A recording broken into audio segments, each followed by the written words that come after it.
ರಕ್ತದ ಮಡುವಿನಲ್ಲಿ ಬಿದ್ದಿದ್ದ ವ್ಯಕ್ತಿಯೋರ್ವನನ್ನು ಸಾರ್ವಜನಿಕರು ರಕ್ಷಣೆ ಮಾಡಿದ ಘಟನೆ ಬಾಗಲಕೋಟೆ ಜಿಲ್ಲೆಯ ಜಮಖಂಡಿ ನಗರದ ಆರ್ಟಿಒ ಕಚೇರಿ ಮುಂಭಾಗದ ರಸ್ತೆಯಲ್ಲಿ ಜರುಗಿದೆ. ಆಗಸ್ಟ್ 1ರ ಸಂಜೆ 5:30 ಸಂದರ್ಭ. ರಕ್ತದ ಮಡುವಿನಲ್ಲಿ ಬಿದ್ದಿದ್ದ ವ್ಯಕ್ತಿಯನ್ನು ಜಮಖಂಡಿ ತಾಲೂಕಿನ ಕವಟಗಿ ಪ್ಲಾಟ್ನ ನಿವಾಸಿ ಸೋಮನಾಥ್ ಗಡ್ಕರ್ ಎಂದು ಗುರುತಿಸಲಾಗಿದೆ.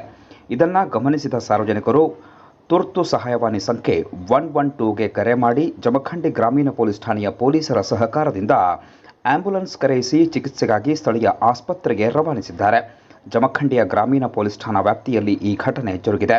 ವ್ಯಕ್ತಿಯೋರ್ವನ ಮೇಲೆ ಯಾರೋ ಹಲ್ಲೆ ನಡೆಸಿದ್ದಾರೆ ಎನ್ನುವ ಆರೋಪವನ್ನು ಗಾಯಗೊಂಡಿರುವ ವ್ಯಕ್ತಿ ಮಾಡಿದ್ದು, ಸದ್ಯಕ್ಕೆ ಪೊಲೀಸರ ತನಿಖೆಯಿಂದಷ್ಟೇ ಹೆಚ್ಚಿನ ಮಾಹಿತಿ ಲಭ್ಯವಾಗಬೇಕಾಗಿದೆ.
ಒಳ್ಳೆ ಕೆಲಸ ಮಾಡಿದ್ವಿ.